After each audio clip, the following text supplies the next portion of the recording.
विपक्ष के लोग भी करते हैं सरकार की विभिन्न योजना का बखान। राधेश्याम नामदेव बिलासपुर में पहुंचे पिछड़ा आयोग के सदस्य राधेश्याम नामदेव। हुआ भव्य स्वागत। भदोही जिले के गोपीगंज क्षेत्र के बिलासपुर गांव में बुधवार को राज्य पिछड़ा आयोग के सदस्य राधेश्याम नामदेव का बिलासपुर निवासी हरिकांत तिवारी उर्फ तूफानी तिवारी के आवास पर औपचारिक कार्यक्रम था, जहां पर लोगों ने उनका भव्य स्वागत किया। पिछड़ा आयोग के सदस्य राधेश्याम नामदेव ने हरिकांत तिवारी के आवास पर स्थित मां दुर्गा और महावीर हनुमान के मंदिर पर दर्शन व पूजन किया। तत्पश्चात लोगों से मुलाकात की और विभिन्न मुद्दों पर चर्चा हुई। पत्रकारों से बातचीत में पिछड़ा आयोग के सदस्य राधेश्याम नामदेव ने कहा कि मेरा सौभाग्य है कि भदोही की धरती पर आने का मौका मिला। यहां पर कार्यकर्ताओं से मुलाकात हुई। सरकार की सभी उपलब्धियां आम जनमानस तक पहुंच जाए और अभी तक जिनको योजनाओं का लाभ नहीं मिला उन्हें भी मिल जाए। इसी को लेकर आम कार्यकर्ता से मंत्री तक जनता के बीच में जाकर बता रहे हैं। आगामी लोकसभा चुनाव में भाजपा के परिणाम और प्रधानमंत्री नरेंद्र मोदी को पुनः नेतृत्व मिलने के सवाल पर कहा कि यह बात तो पूरे देश की जनता, भाजपा के कार्यकर्ता और यहां तक कि विपक्ष के लोग भी जानते हैं कि 2024 के चुनाव में नरेंद्र मोदी फिर से भारत के प्रधानमंत्री के रूप में होंगे। कहा कि दूसरी पार्टी के लोग भले प्रलाप करें, लेकिन कहीं न कहीं विपक्ष के लोग भी योजनाओं का आगे पीछे बखान करते हैं। कहा कि सरकार ने छोटी से लेकर बड़ी योजनाओं के माध्यम से लोगों को लाभान्वित कर रही है। खाने पीने, शिक्षा समेत तमाम जीवन की उपयोगिता को लेकर सरकार योजना बनाई है, जिसका लाभ न केवल भाजपा के शासित राज्य के लोग बल्कि पूरे देश के लोग ले रहे हैं। जनता के पक्ष को लेकर सरकार तमाम योजना बनाकर और भी लाभान्वित करना चाहती है। कहा कि जनता के आशीर्वाद से आगामी लोकसभा चुनाव के बाद फिर देश के प्रधानमंत्री के रूप में नरेंद्र मोदी ही होंगे। संसद भवन में अखंड भारत के चित्र पर कहा कि भारत अखंड भारत भारतवर्ष की परिकल्पना है। भारत अखंड था और भविष्य में अखंड होगा। जो लोग किसी भी तरह से कन्वर्टेड हो गए हैं, वे लोग खुद बताते हैं कि 2-3 पीढ़ी पहले उनके पूर्वज भी हिंदू थे और किसी कारणों से दूसरी जगह पर है, लेकिन उनका मन आज भी कचोटता है कि हम पुनः अपने मूल विचारधारा में, भारतीय संस्कृति में ओतप्रोत हो जाए। कहा कि देश की बात छोड़िए, पाकिस्तान की जनता भी अपने यहाँ की सरकार से त्रस्त होकर नरेंद्र मोदी को अपने प्रधानमंत्री के रूप में चाहती है, क्योंकि जिस तरह भारत में गरीबों को तमाम योजनाओं का लाभ बिना किसी भेदभाव के मिल रहा है, वैसा कहीं नहीं है, क्योंकि सभी चाहते हैं कि उनके बच्चे की शिक्षा और उन्नति के साधन प्राप्त हो।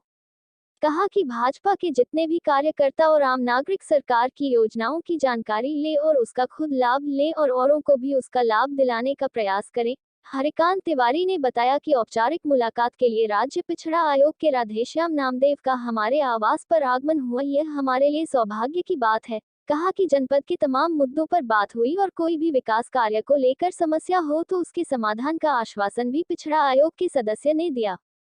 इस मौके पर बब्बन तिवारी, कुलदीप मिश्र, विजय कुमार मिश्र, गजानंद उमर, किशन कुमार तिवारी, शक्तिराज पांडेय, कृतिराज पांडेय, नन्ही मिश्र, बनारसी तिवारी, दुर्गेश तिवारी, राहुल तिवारी, वेद प्रकाश तिवारी समेत भारी संख्या में लोग मौजूद रहे। मेरा सौभाग्य है कि भदोही की धरती में आज मेरा पदार्पण हुआ और विभिन्न कार्यकर्ताओं के साथ आत्मसात हुआ और भाजपा की, अपने केंद्र की, प्रदेश की सरकार की उपलब्धियों को बखान करते हुए, और इतनी उपलब्धियां हैं वो सब अपने कार्यकर्ताओं के माध्यम से आम जनमानस तक पहुंच जाए, जिनको सरकार की योजनाओं का लाभ नहीं मिला उनको लाभ मिल जाए।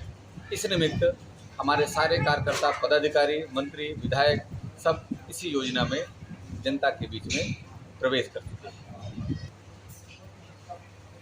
ये तो आप भी ठीक से जानते हैं, हमारे उत्तर प्रदेश की जनता भी ठीक से जानती है। दूसरे लोग, दूसरे पार्टियों के लोग भले ही कुछ प्रलाप करते हों, लेकिन उनको भी ठीक से पता है कि जो 2017 से लेकर के विकास की गति से उत्तर प्रदेश में बढ़ा है, वो इसको नकार नहीं सकते हैं, बल्कि वो स्वयं आगे पीछे हमारी उपलब्धियों का बखान करते रहते हैं।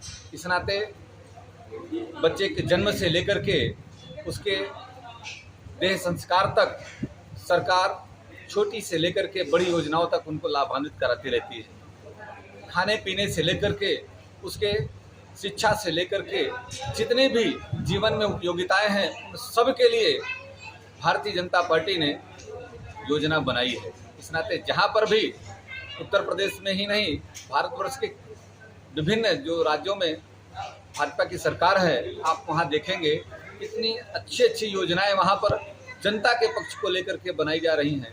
इस नाते आप भी संतुष्ट रहिए और मेरे कार्यकर्ता और जनता भी पूर्णतः संतुष्ट ही है कि पुनः 2024 में माननीय नरेंद्र मोदी प्रधानमंत्री बनेंगे और पूरी जनता का आशीर्वाद उन्हें प्राप्त होगा।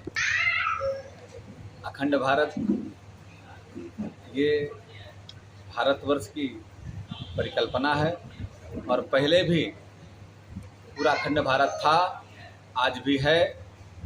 और हम लोग जहाँ पर भी जो लोग कन्वर्टेड हैं, आप उनको अगर चर्चा करेंगे तो उनको 2-3 पीढ़ियों के पहले वो स्वयं बताते हैं कि हमारे पूर्वज हिंदू थे और कितने कारणों से कहीं और रहे हैं, लेकिन उनका मन आज भी कचोटता है कि हम पुनः अपने मूल विचारधारा में भारतीय संस्कृति से ओतप्रोत हो जाएं, ऐसा लोग चाहते हैं। आप अगर उदाहरण के तौर पर देखें तो अभी पाकिस्तान में खाने के लाले पड़े थे, तो वहाँ की भी जनता ये कह रही थी कि हमारे मालिकान नरेंद्र मोदी होने चाहिए, प्रधानमंत्री नरेंद्र मोदी जैसा होना चाहिए, ताकि हमें भी यहाँ खुशहाली मिले, खाने के लिए सस्ते अनाज मिले, भोजन मिले, हमारे बच्चों को शिक्षा दीक्षा मिले, आगे बढ़ने के उन्नति के साधन प्राप्त हो।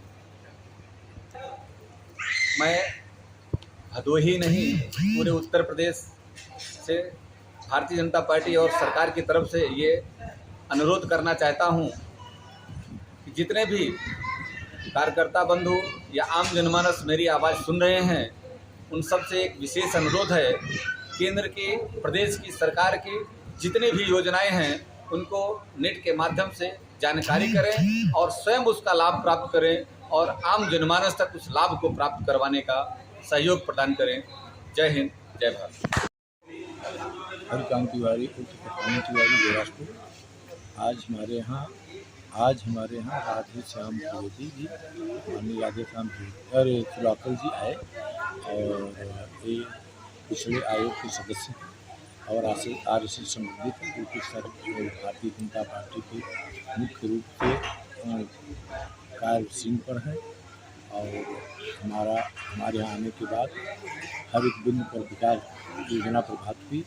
उसके बाद श्रीवास्तव जी बोले कि अगर कोई जो कार्य नहीं हो पाया है वो मुझे बताएंगे, तो कार्य को हम आगे बढ़ाएंगे, सरकार से मांग करेंगे और सरकार के में सुचारू रूप से काम हो जाएगा।